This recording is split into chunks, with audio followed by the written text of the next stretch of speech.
కల్వకుంట్ల కవిత ప్రస్తుతం 2 తెలుగు రాష్ట్రాల్లోనూ ఈ పేరు సంచలనంగా మారింది. బీఆర్ఎస్ లో చోటు చేసుకుంటున్న పరిణామాలతో విభేదిస్తూ కొన్నాళ్లుగా పార్టీకి దూరంగా ఉన్నారు. 2 రోజుల క్రితం పార్టీలోని కొందరు నేతలపై సంచలన వ్యాఖ్యలు చేశారు. దీంతో కవితను పార్టీ నుండి సస్పెండ్ చేసింది బీఆర్ఎస్. అందుకు కౌంటర్గా తాను కూడా ఆ పార్టీకి రాజీనామా చేశారు కవిత. ఈ నేపథ్యంలో అమెరికాలో ఉండాల్సిన కవిత ఇండియాకు ఎందుకు తిరిగి వచ్చారు? పార్టీలో ఎలాంటి పాత్ర పోషించారు? ప్రస్తుత పరిస్థితికి కారణం ఏంటి అనే అంశాలను తెలుసుకుందాం. కల్వకుంట్ల కవిత 1978 మార్చి 13న కరీంనగర్లో పుట్టారు. కవిత పుట్టేనాటికే కేసీఆర్ రాజకీయాల్లో ఉన్నారు. దీంతో చిన్నతనం నుండి రాజకీయాలను దగ్గర నుండి చూసేవారు. కరీంనగర్లోనే కొన్నాళ్లు చదివిన కవిత తరువాత అమ్మమ్మ వాళ్ళ ఊళ్ళో కొన్నాళ్లు చదివారు. ఆ తర్వాత కేసీఆర్ తన ఫ్యామిలీని హైదరాబాద్ కు షిఫ్ట్ చేశారు. దీంతో 4వ తరగతి నుండి 10వ తరగతి వరకు హైదరాబాద్ లోని స్టాన్లీ గర్ల్స్ స్కూల్లో చదివారు. గౌతమి కాలేజ్ నుండి ఎంపీసీ పూర్తి చేశాక విజ్ఞాన్ జ్యోతిలో ఇంజనీరింగ్ కాలేజ్ నుండి బీటెక్ పూర్తి చేశారు. అనంతరం అమెరికాలోని యూనివర్సిటీ ఆఫ్ మిసిసిపిలో మాస్టర్స్ పూర్తి చేశారు. అప్పటికే కేటీఆర్ అమెరికాలో ఉండేవారు. ఇక కవిత అమెరికాలో విద్యాభ్యాసం పూర్తయ్యాక అక్కడ ఉద్యోగం చేస్తూనే వెంచర్ క్యాపిటలిస్ట్ గా నైపుణ్యం సాధించారు. ఆ సమయంలోనే కవితకు వివాహం జరిగింది. కవిత భర్త పేరు దేవునపల్లి అనిల్ కుమార్. వీరిది నిజామాబాద్ జిల్లా పొతంగల్. అప్పటికే అమెరికాలో ఇంజనీర్ గా స్థిరపడ్డారు అనిల్ కుమార్. ఓసారి కవిత ఇండియాకు వచ్చిన సమయంలో తమ బంధువుల ఇంటికి ఓ ఫంక్షన్ కు వెళ్లారు. అదే ఫంక్షన్ కి అనిల్ కుమార్ కూడా వచ్చారు. ఆ ఫంక్షన్ లో కవితను చూసిన అనిల్ కుమార్ తనకు కవిత నచ్చిందని, వివాహం చేసుకుంటానని తల్లిదండ్రులకు చెప్పారట. వారు తమ సమీప బంధువు ద్వారా కేసీఆర్ తో సంప్రదింపులు జరిపారు. వారి వివరాలు తెలుసుకున్న కేసీఆర్ కూడా అంగీకారం తెలిపారట. దీంతో 2 రోజుల్లోనే నిశ్చితార్థం చేశారు. వారం రోజుల్లోనే పెళ్లి కూడా జరిగిపోయింది. వివాహమయ్యాక కవిత, అనిల్ కుమార్ అమెరికా వెళ్లిపోయారు. కొన్నాళ్ల పాటు ఉద్యోగాలు చేశారు. వీరికి 2 కుమారులు, ఆదిత్య, ఆర్య. ఆ సమయంలోనే తన జీవితంలో అతిపెద్ద సవాల్ ఎదుర్కొన్నారు కవిత. పిల్లలిద్దరూ చిన్నవారే. 2003లో అమెరికాలో జరిగిన ఓ రోడ్డు ప్రమాదంలో తీవ్రంగా గాయపడ్డారు. ఆ సమయంలో చాలా టెన్షన్ పడ్డారట. ఓవైపు కేటీఆర్, మరోవైపు తల్లి సపోర్ట్తో కోలుకోగలిగారు. అప్పటికే తెలంగాణ మలిదశ ఉద్యమం నడుస్తోంది. ఓవైపు ఉద్యమం, మరోవైపు కవితకు రోడ్డు ప్రమాదం. ఈ సమయంలో కేసీఆర్ కుటుంబం కూడా పలు సవాళ్లను ఎదుర్కొందని చెప్పవచ్చు. ఆ తర్వాత కొన్నాళ్లకు రాజకీయ కారణాలతో కరీంనగర్ ఎంపీ పదవికి కేసీఆర్ రాజీనామా చేయడంతో ఉప ఎన్నికలు వచ్చాయి. తెలంగాణ ఆత్మగౌరవం నినాదంతో కేసీఆర్ ప్రజల్లోకి వెళ్లారు. ఒకవేళ ఈ ఎన్నికల్లో గనుక కేసీఆర్ ఓడిపోయి ఉండుంటే రాజకీయ సమీకరణాల్లో చాలా మార్పులు వచ్చేవి. దీంతో కుటుంబమంతా ప్రచారంలోకి దిగింది. అమెరికా నుండి వచ్చి మరీ కేటీఆర్, కవిత ప్రచారం చేశారు. ఆ ఎన్నికల్లో వైఎస్ హవాని తట్టుకుని మరీ గెలిచారు కేసీఆర్. ఈ ఎన్నికలే కేసీఆర్ రాజకీయ జీవితంలో అత్యంత కఠినమైనవని చెప్పవచ్చు. కేసీఆర్ గెలిచాక అమెరికాకు వెళ్లిపోయారు కవిత. అయితే రాష్ట్రం కోసం జరుగుతున్న పోరాటం, రాజకీయ కారణాలు, కేసీఆర్ ను ఇతర రాజకీయ పార్టీలు టార్గెట్ చేసిన విధానం తదితర కారణాలతో తండ్రికి అండగా ఉండాలని అనుకునేవారు. అయితే నేరుగా రాజకీయాల్లోకి రాకుండా మహిళలను తెలంగాణ ఉద్యమంలో భాగస్వాములను చేసేందుకు చారిత్రక ఘటనల స్ఫూర్తితో బతుకమ్మ పండుగను ఎంచుకున్నారు. ఆ తర్వాత అమెరికా నుండి తిరిగి వచ్చేసి హైదరాబాద్లో స్థిరపడ్డారు. 2006లో తెలంగాణ జాగృతి సంస్థను ఏర్పాటు చేశారు.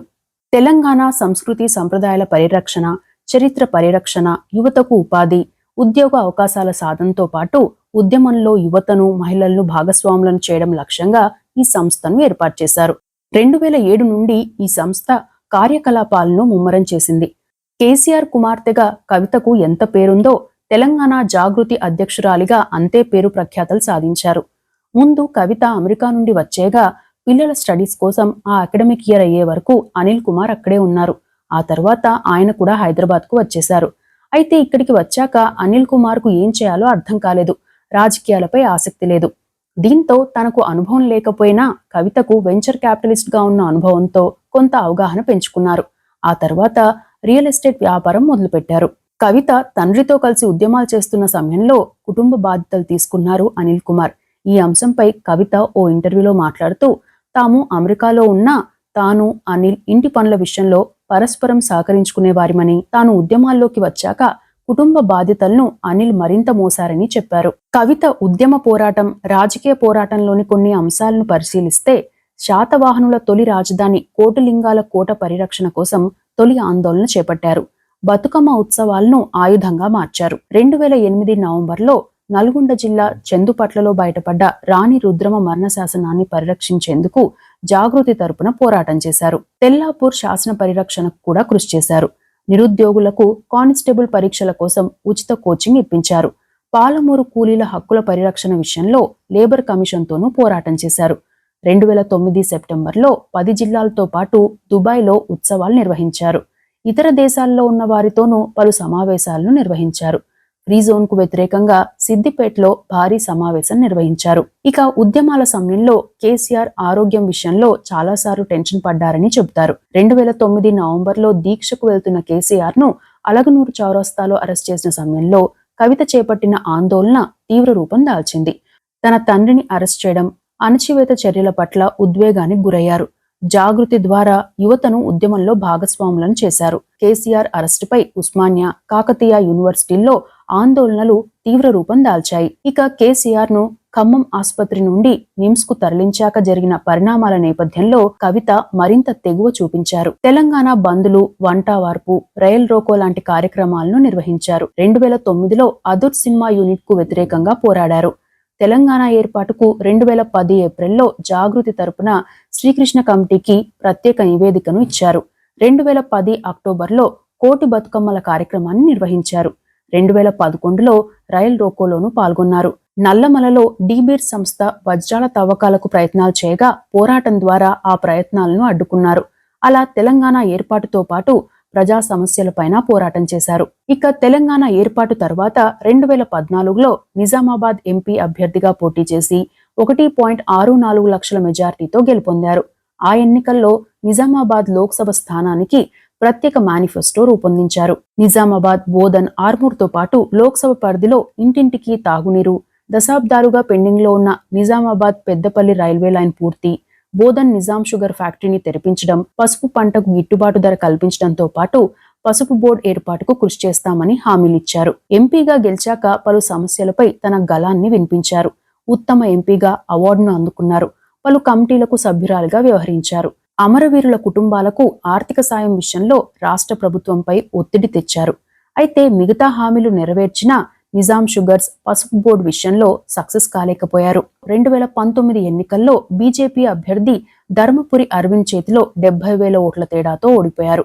అయితే ఈ విషయంలో ప్రతిపక్షాలు కుట్రపూరితంగా వ్యవహరించడంతో పాటు బాండ్ పేపర్ను హైలైట్ చేసి ప్రజలను తప్పుదోవ పట్టించి మోసం చేసి గెలిచారని, 2019లో గెలిచిన వారు కూడా ఆ హామీలను నెరవేర్చలేదని బీఆర్ఎస్ విమర్శించింది. ఇక ఆ ఎన్నికల్లో 180 మందికి పైగా నామినేషన్ వేయడం దేశవ్యాప్తంగా చర్చనీయాంశమైంది. 2019 ఎన్నికల్లో ఓడిపోయాక కొన్నాళ్ల పాటు సైలెంట్ గా ఉన్న కవిత ఆ తరువాత ఎమ్మెల్సీగా గెలిచారు. అయితే అంతకుముందు ఉన్నంత చురుకుగా పార్టీ కార్యక్రమాలకు హాజరు కాకపోవడంతో అప్పట్లో చర్చ జరిగింది.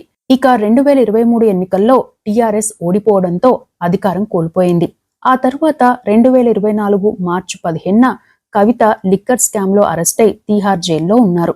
ఆ తర్వాత జరిగిన లోక్సభ ఎన్నికల్లో బీఆర్ఎస్ ఒక్క సీటు కూడా గెలవలేకపోయింది. 2024 ఆగస్టు 15న కవిత బెయిల్ పై రిలీజ్ అయ్యారు.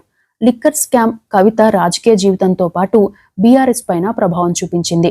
జైలు నుండి వచ్చాక కవిత పార్టీ కార్యక్రమాలకు తక్కువగా హాజరయ్యేవారు. ప్రత్యేకంగా కార్యక్రమాలు, ఆందోళనలు చేపట్టారు. అప్పుడప్పుడు తండ్రిని కలిసేవారు. అయితే కవిత బీఆర్ఎస్ కార్యక్రమాలకు దూరంగా ఉండడంతో పలు అంశాలు ప్రచారంలోకి వచ్చాయి. చివరికి కాంగ్రెస్ తో టచ్ లో ఉన్నారనే వార్తలు కూడా వచ్చాయి.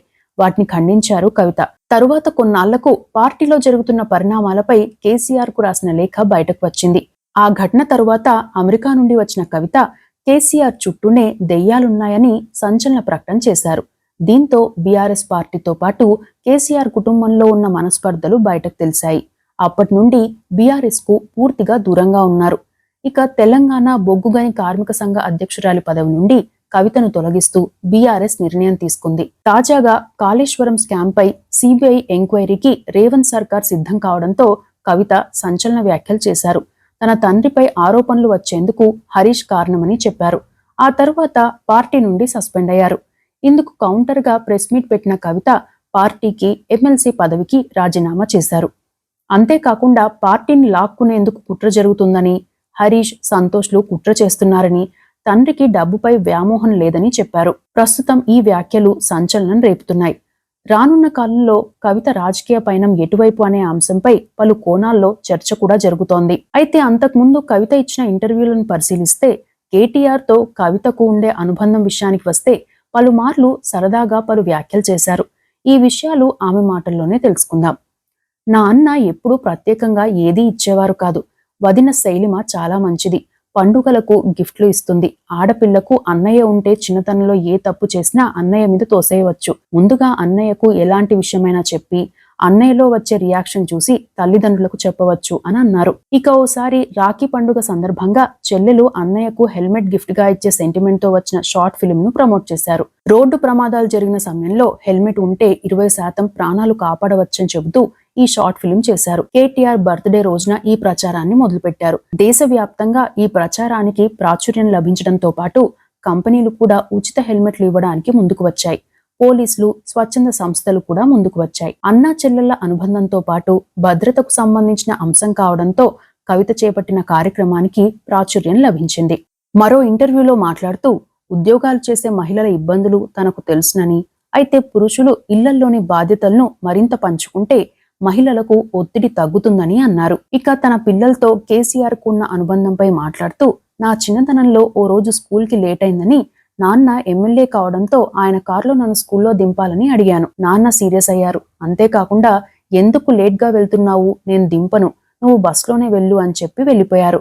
అప్పుడు నాకు బాధగా అనిపించింది. అయితే డిసిప్లిన్ విషయంలో అది కరెక్టేనని తరువాత అర్థమైంది అని చెప్పారు. అంతేకాకుండా ఎవరో ఏదో చెప్పారని ఏది నమ్మొద్దని, రీసెర్చ్ లేకుండా చెప్పడం కరెక్ట్ కాదని తన తండ్రి నుండి ఆ విషయం నేర్చుకున్నానని చెబుతారు కవిత. ఏ విషయంపైనైనా సరే క్లారిటీ ఉన్నప్పుడే మాట్లాడాలని, లేకపోతే మాట్లాడవద్దని తన తండ్రి చెప్పిన విషయాన్ని గుర్తు చేశారు. తన తండ్రి రాజకీయాల్లో బిజీగా ఉండడం, డిసిప్లిన్ కి ప్రాధాన్యం ఇవ్వడం తనకు తెలుసునని, అయితే తన పిల్లల విషయంలో కేసీఆర్ పూర్తిగా డిఫరెంట్ గా ఉన్నారని ఓ ఇంటర్వ్యూలో చెప్పారు. ఒక్కోసారి పిల్లలు స్కూల్కి వెళ్లరంట, ఈ రోజు వదిలేయండి అని సీఎం కార్యాలయం నుండి తనకు ఫోన్ వస్తుందని, కేసీఆర్ తండ్రిగా ఉన్నదానికి తాతగా ఉన్నదానికి చాలా తేడా ఉందని గతంలో ఓ ఇంటర్వ్యూలో చెప్పారు. కవిత రికార్డుల విషయానికి వస్తే Bharat scouts and guides association Telangana chapter మొదటి రాష్ట్ర ప్రధాన కమిషనర్గా ఎన్నికయ్యారు. దేశంలో ఈ పదవిని నిర్వహించిన అతి పిన్న వయస్కురాలిగా రికార్డు సాధించారు. దేశంలో 2వ మహిళా రాష్ట్ర చీఫ్ కమిషనర్గా కూడా నిలిచారు. కామన్వెల్త్ మహిళా పార్లమెంటు సభ్యుల సిడబ్ల్యూపి ఇండియా రీజియన్ స్టీరింగ్ కమిటీ కూడా గతంలో ఎంపికయ్యారు. కవిత ఆస్తుల విషయానికి వస్తే ఎమ్మెల్సీ ఎన్నికల అఫిడవిట్లో తన పేరు మీద 14.78 కోట్ల రూపాయలు, భర్త పేరిట 14 కోట్లు, ఇద్దరు పిల్లలపై 8.9 లక్షల రూపాయల చరాస్తులున్నట్లు చెప్పారు. కవిత పేరుపై 9.3 కోట్లు, భర్త పేరిట 9.39 కోట్ల స్థిరాస్తులున్నట్లు పొందుపరిచారు. ఇక తనకు భర్తకు 21.62 కోట్ల అప్పులు కూడా ఉన్నట్లుగా చూపించారు.